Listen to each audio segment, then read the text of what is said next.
Good morning, good morning, good morning. सुबह हो चुकी है तो आइए प्रभु के वचनों की ओर बढ़ें। पवित्र पिता, आपका धन्यवाद आज के दिन के लिए। हम आपकी स्तुति करते हैं प्रभु। हर एक दिन, हर एक क्षण आपके सानिध्य को खोजते हुए आप में बढ़ते रहने में हमारी मदद करें। यीशु के नाम से प्रार्थना मांगते हैं, आमीन। क्या अभी भी सो रहे हैं? अभी तक उठे नहीं? अगर रात को अच्छी तरह ना सोएं, सुबह नींद नहीं खुलती ना, उठ भी जाएं तो भी फुर्तीले नहीं होंगे। एक तरह की ढिलाई। क्या आप अच्छी तरह सोते हैं? विज्ञान के अनुसार हर एक व्यक्ति को कम से कम हर रोज कम से कम 7 से 8 घंटे की गहरी नींद लेनी होती है। गहरी नींद के दौरान हमारे शरीर के जो आंतरिक अंग हैं वे धीरे धीरे करके रिस्टोर होने लगते हैं, अपने आप को रिपेयर करते हैं। लेकिन आज अनेक लोगों की समस्या है, उन्हें नींद नहीं आती। कुछ को अगर नींद आती भी है तो डीप स्लीप नहीं आती, गहरी नींद नहीं है। समझ रहे हैं? कई लोगों को नींद ही नहीं आती। परमेश्वर ने दिन को काम करने के लिए और रात को सोने के लिए बनाया है। इलेक्ट्रिसिटी के आने के बाद क्या दिन क्या रात। अगर किसी को रात को नींद नहीं आ रही तो उसका कारण क्या है? चलिए आप ही बताइए।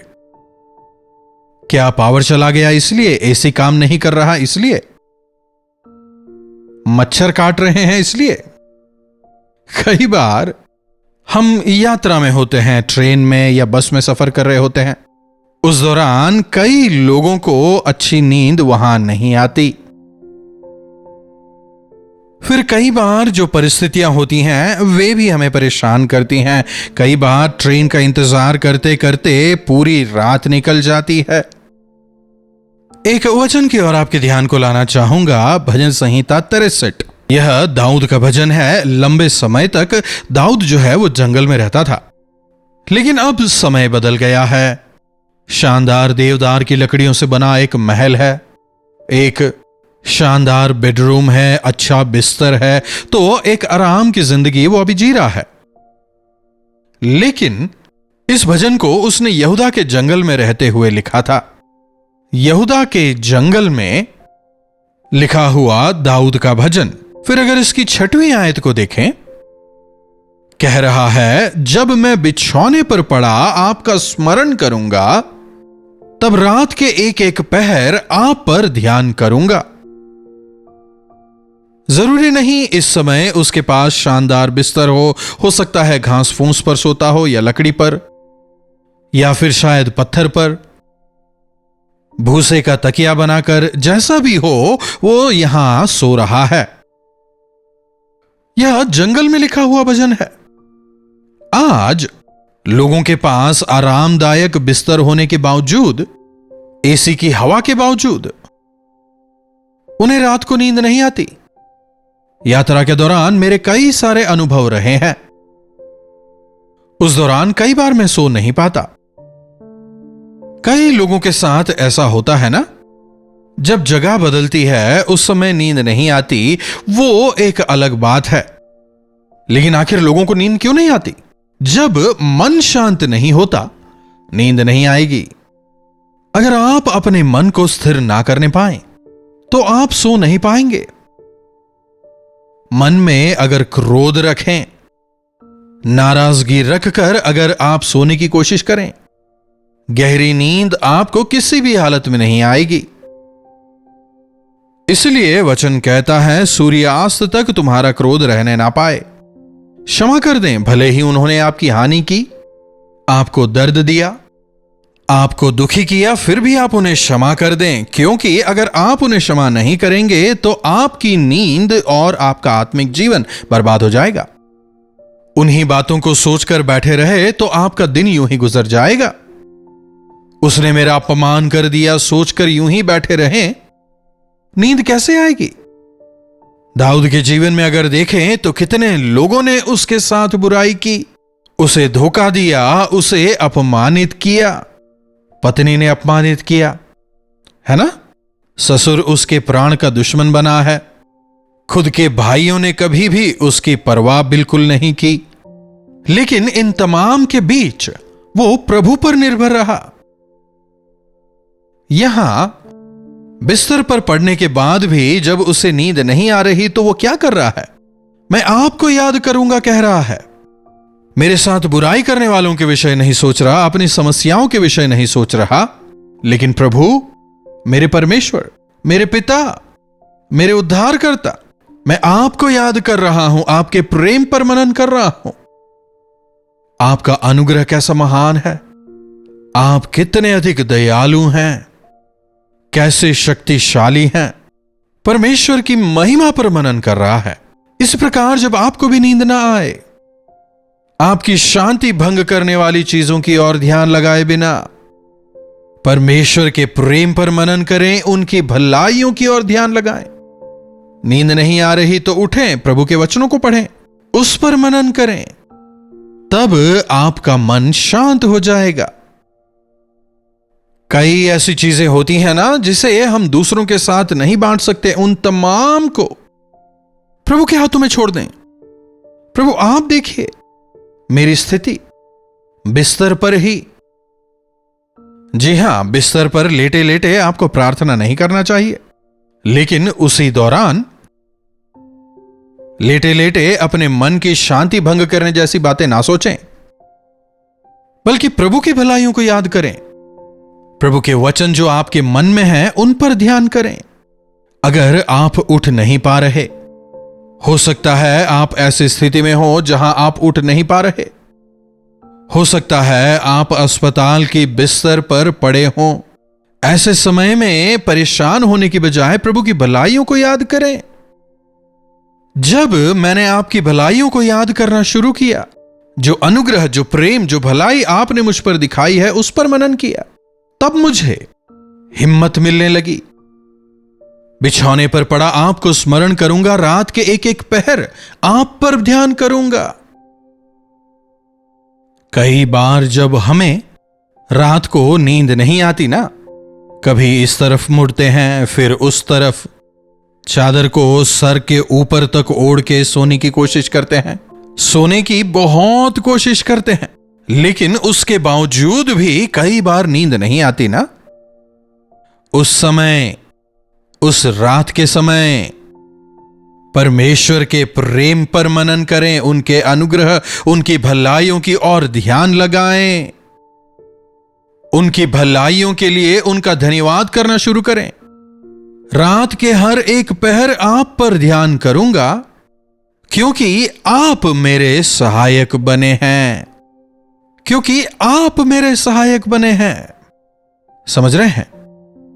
5वीं आयत में कह रहा है, मेरा जीव मानो चिकने भोजन से तृप्त होगा।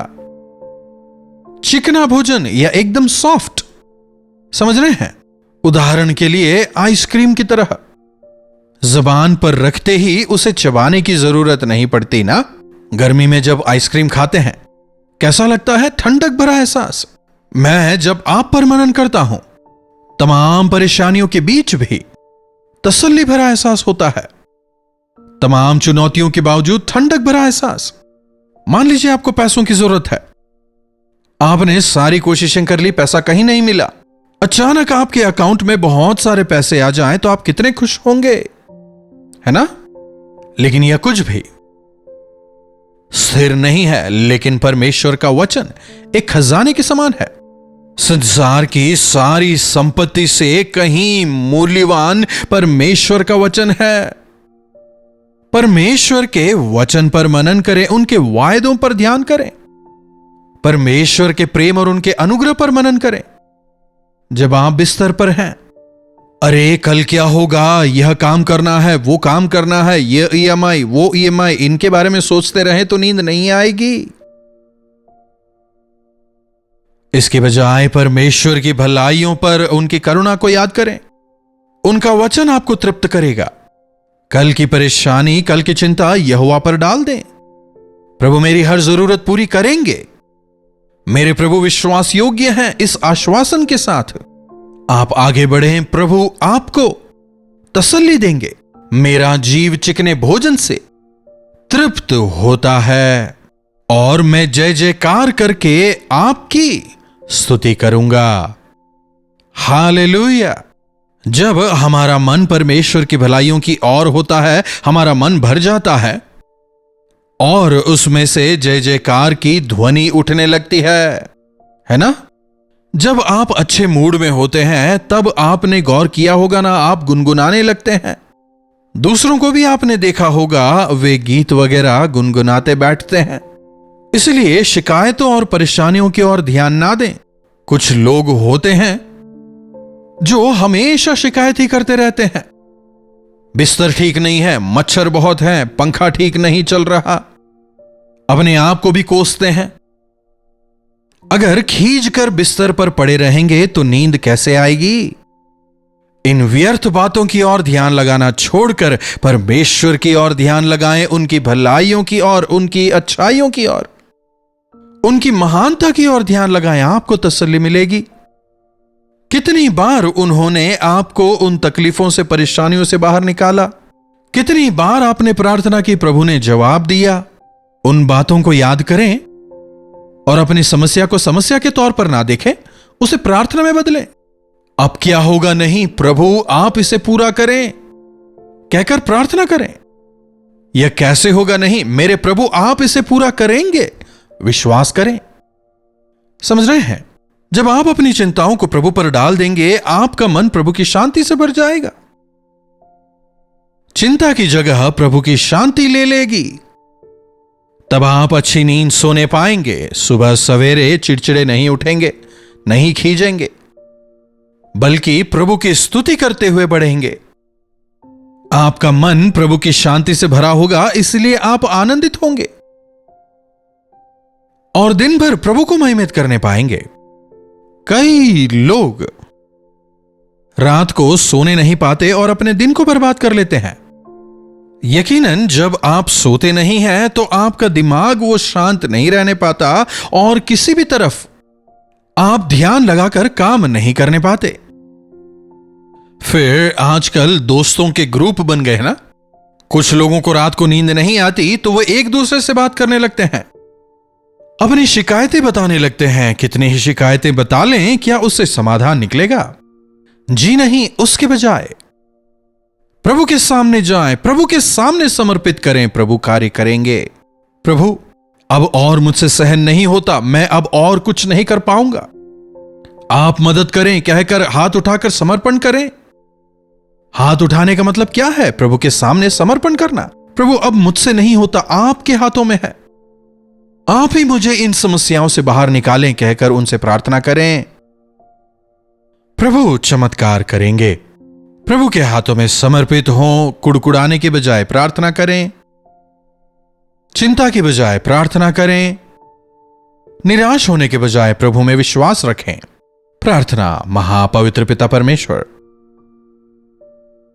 प्रभु एक बार फिर से आपके इन वचनों के लिए तहे दिल से हम आपके शुक्रगुजार हैं। प्रभु इसमें कोई दो राय नहीं, इस संसार में हमारे सामने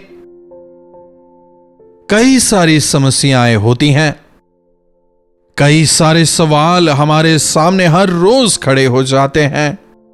मनुष्य होने के नाते हम उनसे हमारे ध्यान को दूर नहीं करने पाते। ये चीजें कई बार हमें चिंतित कर देती हैं और इन चिंताओं की वजह से हम अशांत होकर जीने लगते हैं। प्रभु आप हमें शांति देने वाले हैं। आपने हमें अपनी शांति दी है, संसार देता है वैसा नहीं।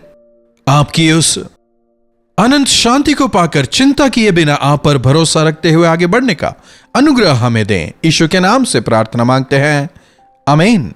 अब हमारे पिता परमेश्वर का प्रेम, प्रभु यीशु मसीह का अनुग्रह, पवित्र आत्मा की संगति और सहभागिता हम इस प्रत्येक के साथ आज, कल और सर्वदा बनी रहे, आमीन। प्रभु परमेश्वर की महिमा हो। अपने प्रार्थना विषयों को आप हमें 9884907779 पर व्हाट्सएप वॉइस मैसेज या फिर टेक्स्ट के जरिए भेज सकते हैं। अगर आप चाहें तो कॉल करके भी हमसे बात करें, हम आपके लिए प्रार्थना करेंगे। प्रभु अवश्य चमत्कार करेंगे। चैनल को लाइक, सब्सक्राइब और शेयर करना भी ना भूलिएगा।